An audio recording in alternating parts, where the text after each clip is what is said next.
Tal como se decía, este es el penúltimo estudio del ciclo de estudio del año 2025 y el próximo miércoles 3 de diciembre tendremos la última parte del capítulo 17 que nos ocupa en nuestro estudio ahora, para continuar luego en marzo nuestro estudio del libro de Deuteronomio hasta terminar.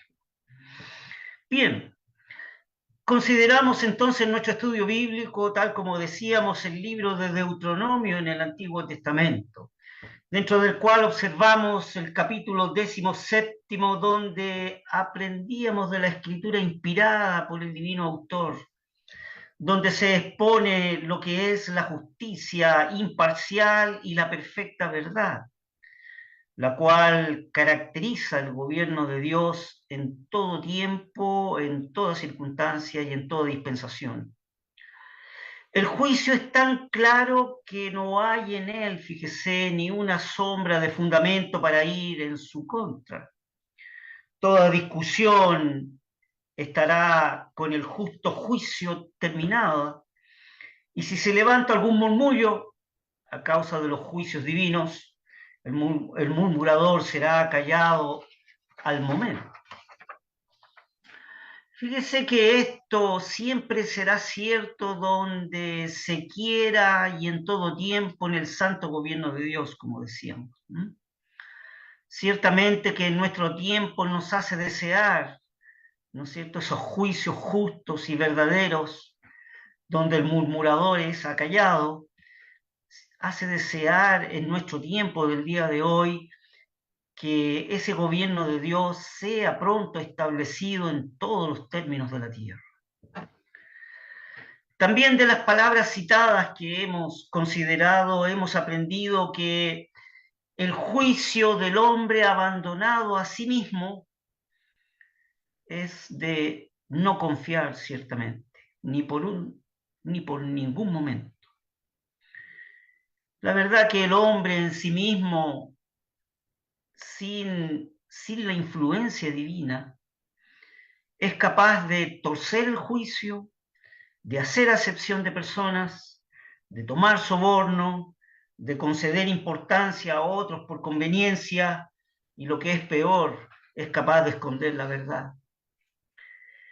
El hombre es capaz de hacer todas estas cosas, y es evidentemente entonces que ha sido mandado a que no haga estas cosas, porque todo lo que hemos considerado está en nuestra naturaleza humana, está en la misma naturaleza humana del hombre. Es decir, es la tendencia que el hombre natural o el hombre en general tiene. De aquí que el juicio humano y el gobierno humano siempre estará sujeto a ser corrupto. Cuando los hombres toman de por sí los juicios y los gobiernos, siempre estos estarán de alguna o de otra manera sujetos a corrupción, o a desviarse en el tiempo, o a deteriorarse en el tiempo. Es así que dentro de las grandes lecciones que hemos encontrado en este precioso capítulo 17 del libro de Deuteronomio, el tener un testimonio competente antes de formarse un juicio es lo que nos llama la palabra del Señor. Y esto constituye una regla invariable dentro de todo lo que es el gobierno de Dios.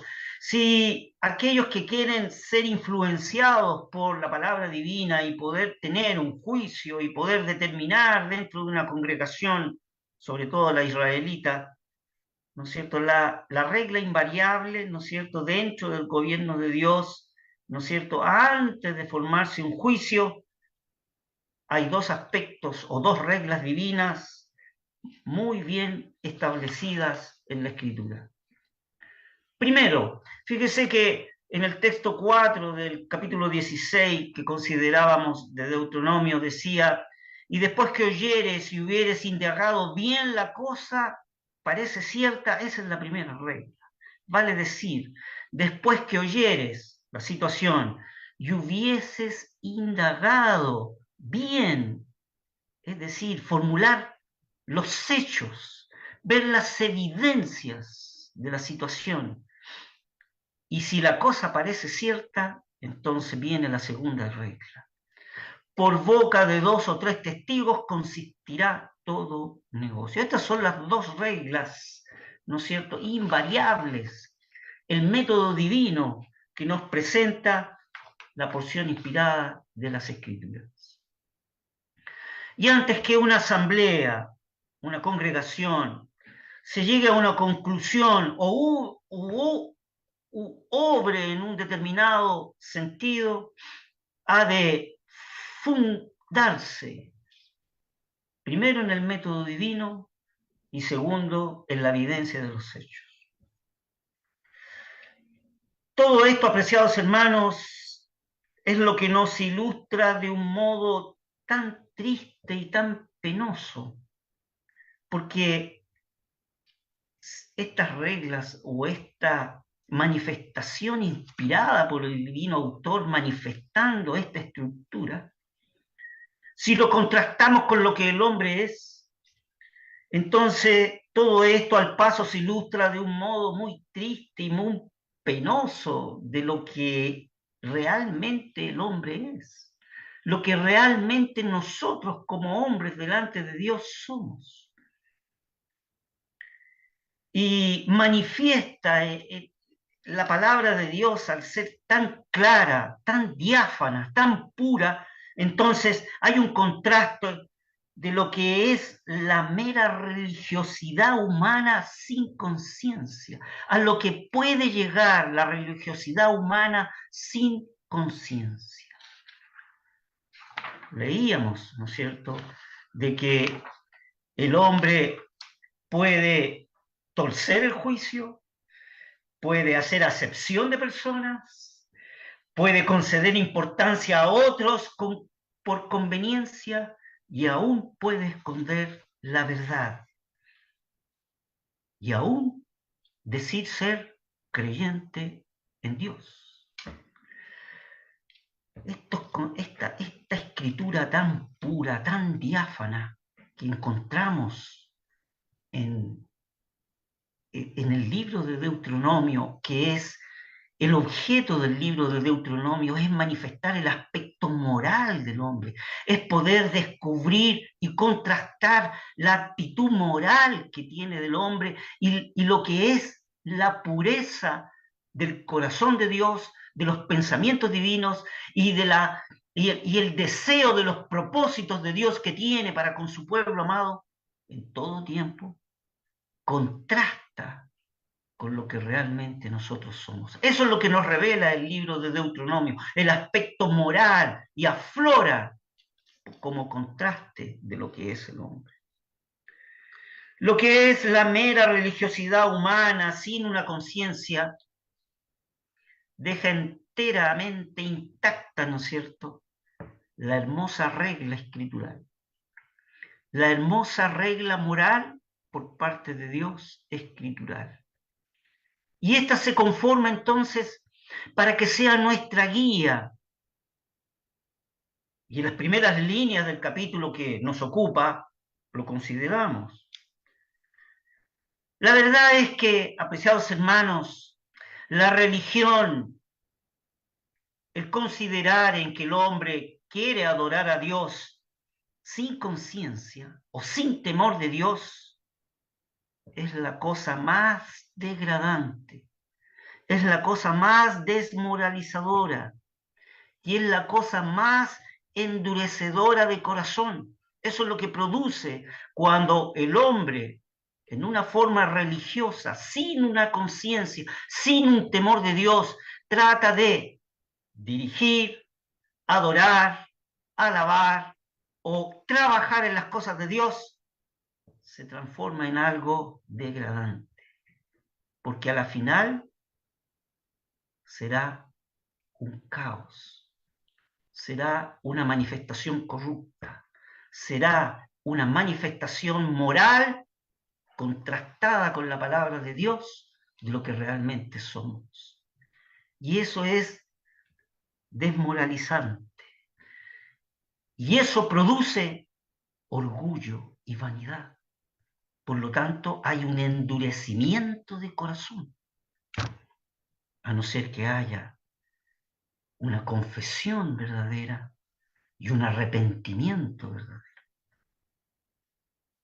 Todo esto existe, apreciados hermanos, bajo la bóveda del cielo, en estos tiempos y aún en los tiempos de Israel, de los cuales estamos considerando y sacando lecciones de lo que la palabra en el antiguo pacto está inspiradamente escrita.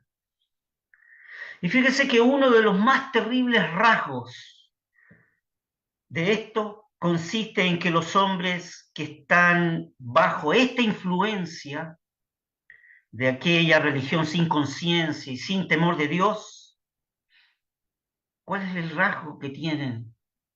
¿Cuáles las actitudes? Es que no se avergüenzan, ni temen. Hay una rebeldía, una rebelión y una dureza de corazón.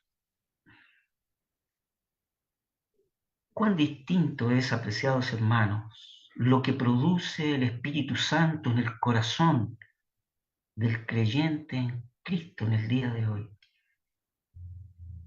No olvidéis que en el Antiguo Testamento el Espíritu Santo estaba sobre aquellos que el Señor había propuesto y designado. Sin embargo, en esta dispensación, en esta era de la gracia, el Espíritu Santo está en el creyente y con el creyente. Cuán maravilloso es la obra del Espíritu de divinidad en el corazón de los creyentes, el cual nos anima primeramente a mirarnos moralmente, a humillarnos, a ver nuestra condición y nos insta a arrepentirnos. La sangre de Cristo, una vez que confesemos nuestras condiciones, nos limpia de toda maldad para que volvamos a servir, sigamos sirviendo en esa manera al Dios vivo y verdadero. No olvidéis lo que dice la palabra del Señor. Podríamos ir, apreciados hermanos, no lo tenía considerado, pero podríamos ir a la primera carta del apóstol Juan. Primera carta del apóstol Juan. Por favor.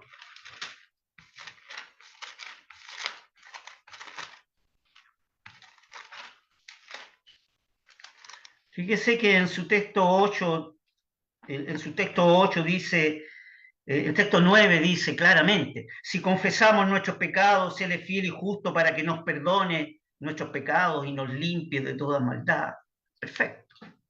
Pero nos olvidamos del contexto a veces. A veces tomamos este texto y nos gozamos, pero nos olvidamos del contexto.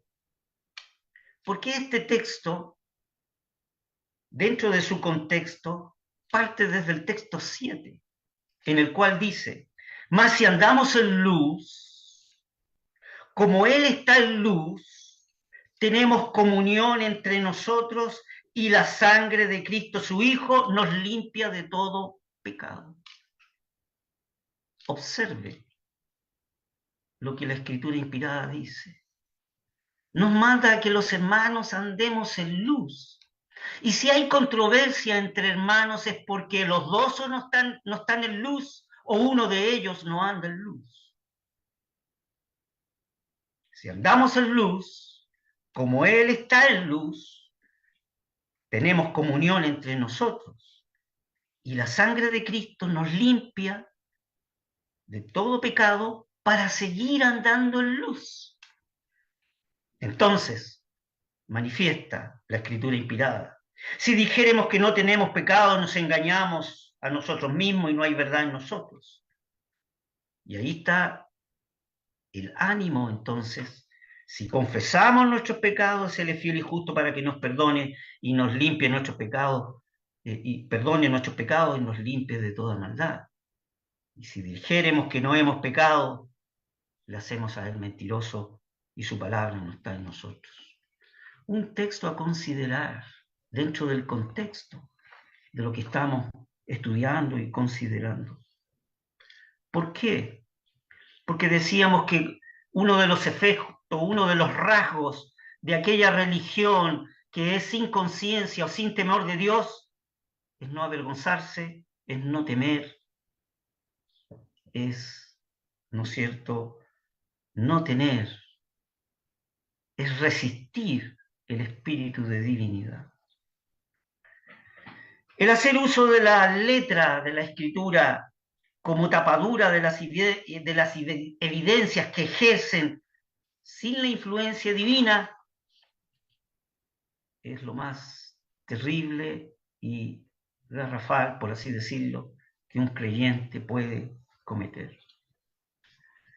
Vamos ahora a citar el segundo párrafo de lo que nuestro capítulo 17 que nos ocupa en nuestro estudio, en el que hablaremos ahora de la instrucción de gran valor moral y muy necesaria para estos días de obstinación, de independencia y muchas veces de negligencia espiritual. Les invito entonces, apreciados hermanos, a considerar la segunda porción del capítulo 17 del libro de Deuteronomio, y vamos a considerar en nuestro estudio desde el texto 8 al texto 13. Cuando alguna cosa te fuere oculta en juicio entre sangre y sangre, entre causa y causa, y entre llaga y llaga, en negocios de litigio en tus ciudades, entonces te levantarás y recurrirás al lugar que Yahvé tu Dios escogiere. Y vendrás a los sacerdotes levitas y al juez que fuere en aquellos días, y preguntarás, y te enseñarán la sentencia del juicio.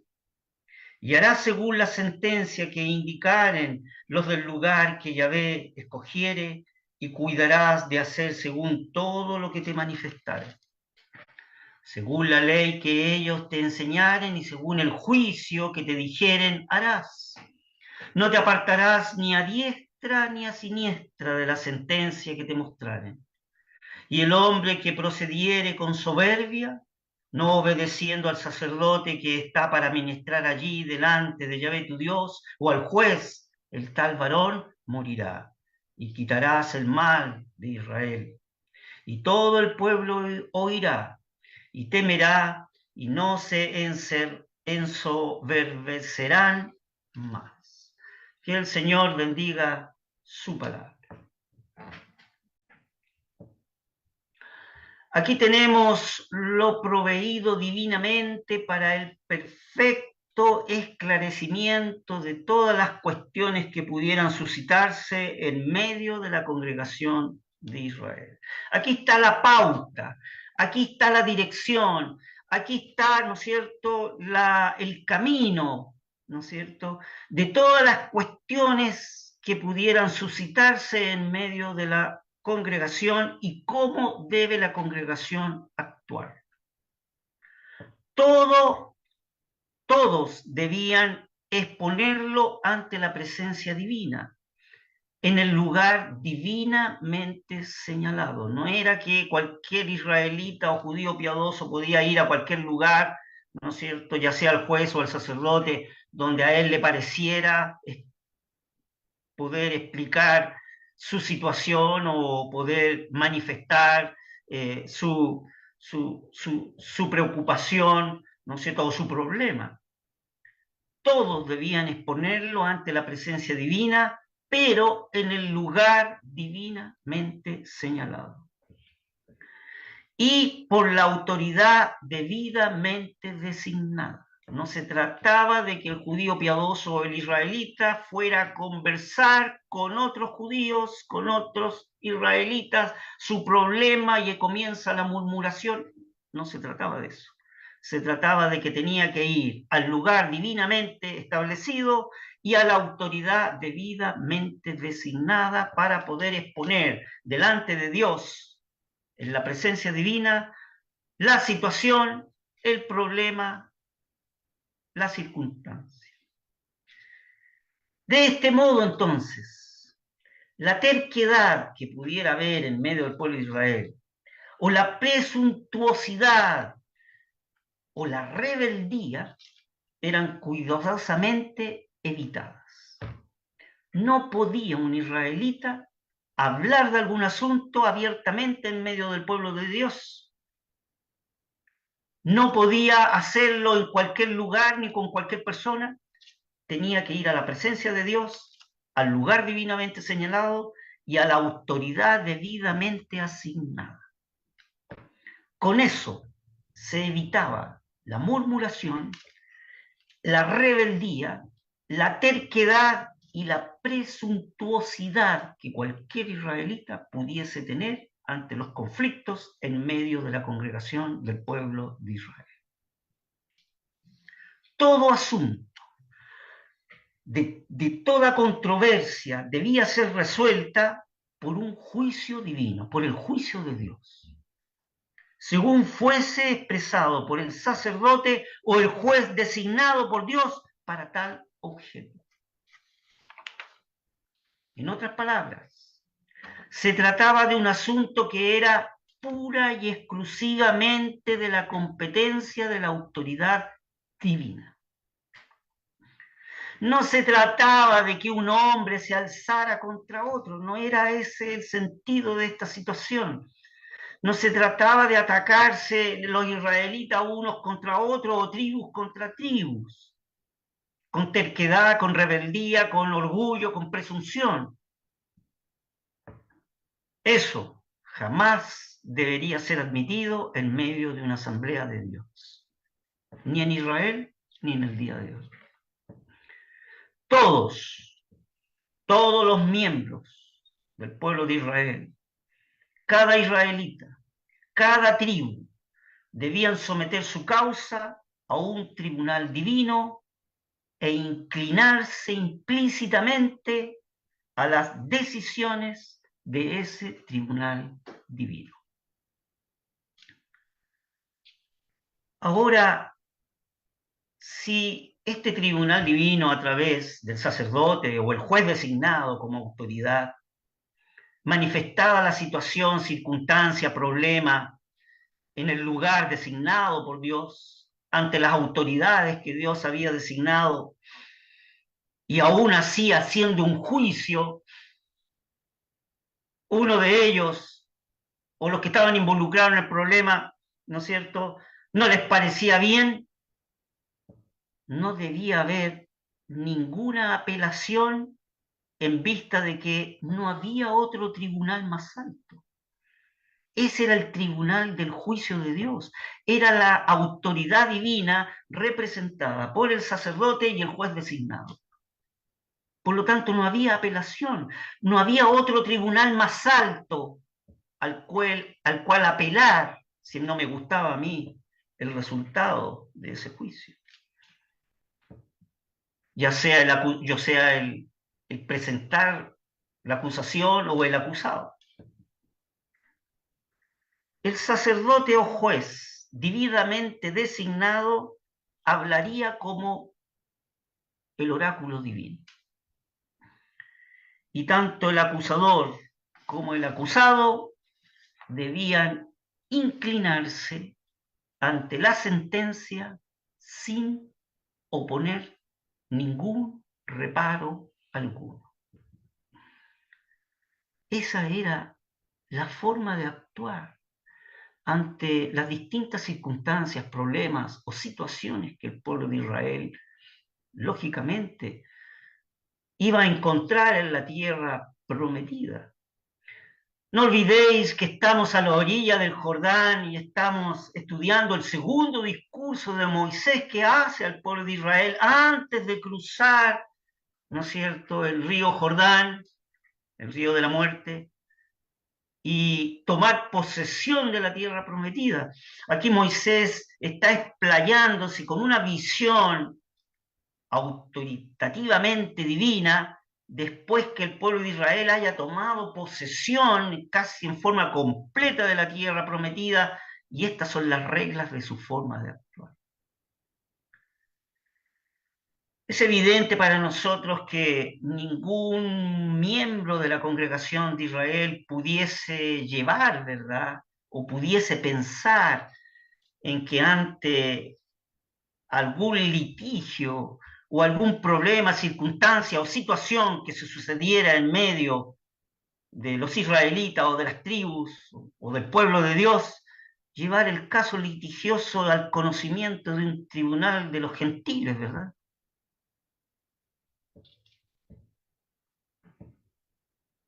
Nadie en Israel pudiese pensar así. Lo mismo en el día de hoy. Exactamente igual en el día de hoy. Aquí caben algunas preguntas, apreciados hermanos, que tenemos que saber dilucidar para que este libro de Deuteronomio, que manifieste el aspecto moral de nuestras vidas, sean lecciones para nosotros. ¿No tiene todo esto que estamos considerando y estudiando una voz o una lección para nosotros? ¿Cómo se han de arreglar los cristianos en el día de hoy en sus diferencias y en sus controversias? ¿Debemos recurrir al mundo con una demanda de justicia? ¿Acaso no hay en la Asamblea de Dios disposiciones para la debida comunicación de los casos litigiosos? Efectivamente, el Señor ha puesto los ancianos en medio de una congregación. Y la labor de los ancianos no es solo cuidar la congregación, sino también velar por la sana doctrina que la congregación vaya dirigiéndose, no desviándose, preservar la palabra de Dios, mantener la unidad entre los hombres y el pueblo de Dios. Bueno, si queréis estudiar acerca de cuáles son las funciones de los ancianos en medio de una congregación, podéis estudiar, ¿no es cierto?, algunas porciones de Primera Timoteo, de Timoteo, o en la el primer capítulo de la Epístola a Tito. Vamos a encontrar ciertos requisitos y ciertas directivas de lo que los ancianos son y deben ser. Es interesante, es solemne, es profundo, es espiritual considerar todas estas cosas en medio de un pueblo de Dios. ¿Acaso no hay en la Asamblea de Dios las disposiciones para la debida comunicación de los casos litigiosos? Ciertamente que sí los hay. Pero fíjese que podríamos oír lo que el inspirado apóstol dice sobre estos asuntos a la Asamblea de Corintios, fíjese, que es un ejemplo de una asamblea donde había mucha desorden espiritual y donde el apóstol muchas veces tristemente tiene que escribir una epístola para poder corregir, orientar, guiar, exhortar, consolar y animar a los hermanos de Corinto, que vivían en una actitud muy desordenada en muchos de los aspectos. ¿Qué escribe el apóstol Pablo, inspirado por el divino autor, a la asamblea de los Corintios con respecto a este tema que estamos considerando? Les invito entonces a considerar 1 Corintios capítulo 6, y vamos a dar la lectura desde el texto 1 al texto 12. Nos vamos a dar un tiempo para esto. 1 Corintios capítulo 6, texto 1 al texto 12. Dice así la palabra del Señor. ¿Osa alguno de vosotros, teniendo algo contra otro, ir a juicio delante de los injustos y no delante de los santos? ¿O no sabéis que los santos han de juzgar al mundo? Y si el mundo ha de ser juzgado por vosotros, ¿soy indigno de juzgar cosas muy pequeñas? ¿O no sabéis que hemos de juzgar a los ángeles? Cuanto más las cosas de este siglo.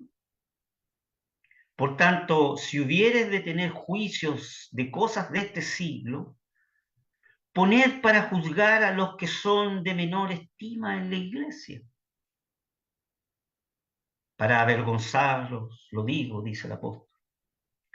Pues qué, ¿no hay entre vosotros sabios ni aún uno que pueda juzgar entre sus hermanos? Sino que el hermano con el hermano pleita en juicio, y esto ante los infieles. Qué situación la de la Asamblea de Corintios, ¿verdad? Así que, por cierto, es ya una falta entre vosotros que tengáis pleitos entre vosotros mismos. ¿Por qué no sufrís antes la injuria? ¿Por qué no sufrís antes ser defraudados? En vez de ir al juicio con los gentiles, ¿por qué no sufrimos mejor la injuria o por qué no sufrimos ser antes defraudados? Empero vosotros hacéis la injuria y defraudáis, y esto a los hermanos. ¿No sabéis que los injustos no poseerán el reino de Dios? No erréis, que ni los fornicarios, ni los idólatras, ni los adúlteros, ni los afeminados, ni los que se echan con varones, ni los ladrones, ni los avaros, ni los borrachos, ni los maldicientes, ni los robadores heredarán el reino de Dios. Y esto era ya algunos, mas ya soy lavados, mas ya soy santificados, mas yo soy justificados en el nombre del Señor Jesús y por el Espíritu de nuestro Dios. Todas las cosas me son lícitas, mas no todas convienen. Todas las cosas me son lícitas, mas yo no me meteré debajo de potestad de nada. El Señor bendiga su palabra.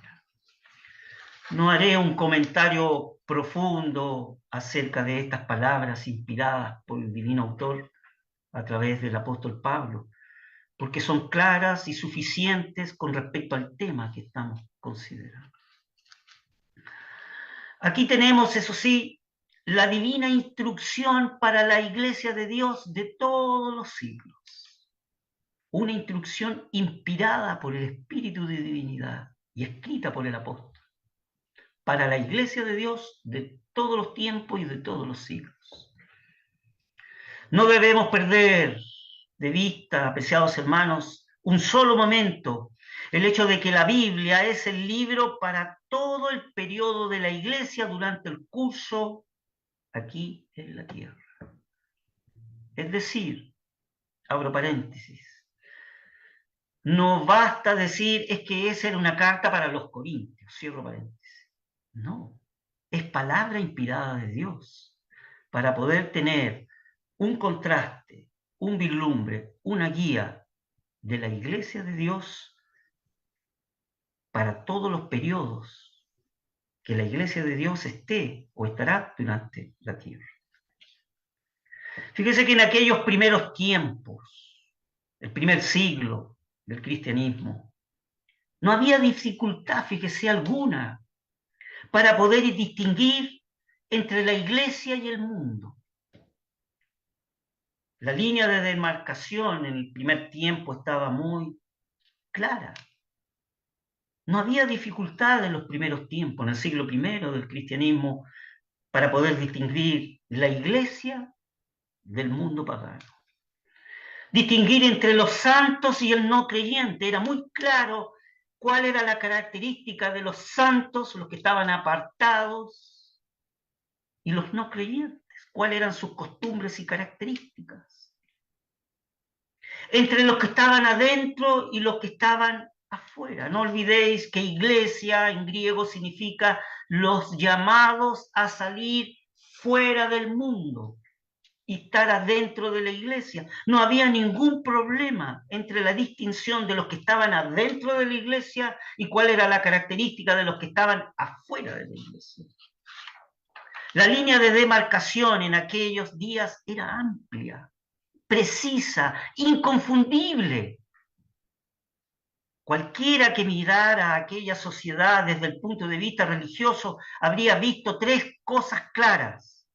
Uno, hubiera visto el paganismo, el judaísmo y el cristianismo.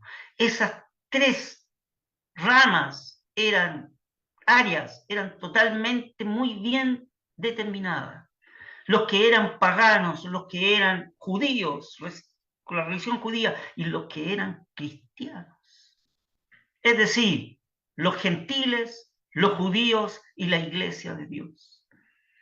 Es decir, lo que era el templo profano de los gentiles con su paganismo, lo que era la sinagoga de los judíos y lo que era la asamblea de Dios o la iglesia de Dios en el cristianismo. No cabía en el primer siglo el confundir tales cosas. La asamblea cristiana, es decir, la iglesia de Dios, la iglesia de Cristo, se ofrecía en vívido contraste con todo lo que le rodeaba. Qué preciosos tiempos. Y los cristianos estaban gozosos de asumir el costo de lo que significaba el ser cristianos y el ser obedientes al Señor. No olvidéis que había persecución. No olvidéis que en el Imperio Romano estaba el circo romano en que los cristianos eran echados los leones. No olvidéis que en los tiempos de los Césares muchos cristianos fueron quemados como antorchas. Estaban dispuestos a morir por Cristo. Estaban dispuestos a sufrir el costo de ser hijos de Dios en Cristo. En aquellos primitivos tiempos el cristianismo se destacaba clara y fuertemente. No era algo nacional de Israel o de la localidad, no era algo provincial, no era algo parroquial, no era tan solo en un lugar donde se congregaban, sino era una realidad práctica, viva y personal de aquellos que se identificaban en el nombre del Señor. No era simplemente un credo profesional, es decir, no era una actitud nominal o nacional, sino era una fe práctica, divina, un poder vivo en el corazón, por supuesto, producido por el Espíritu Santo, de divinidad en ellos, que se derramaba al exterior en la vida diaria. Dios vino a vivir a sus corazones una vez que se arrepintieron y creyeron en la obra y la sangre de Cristo los limpió de toda maldad y vino el Espíritu Santo a vivir a sus corazones y desde adentro hacia afuera fueron transformados con un poder vivo en el corazón que se derramaba al exterior en su vida diaria. Y asumían el costo de ser cristianos. Donde vemos allí, en ese primer siglo, que Cristo es el centro y el objeto de todos sus pensamientos y propósitos y en los consejos de Dios, desde siempre y para siempre. De aquí que nosotros somos conducidos a aquella maravillosa esfera de la gracia. Es ahí donde podemos ver y brotar la gracia divina de Dios y de la gloria del Espíritu Santo, el cual el Espíritu de divinidad se complace en desenvolver, en manifestar la palabra preciosa de Dios en nuestros corazones.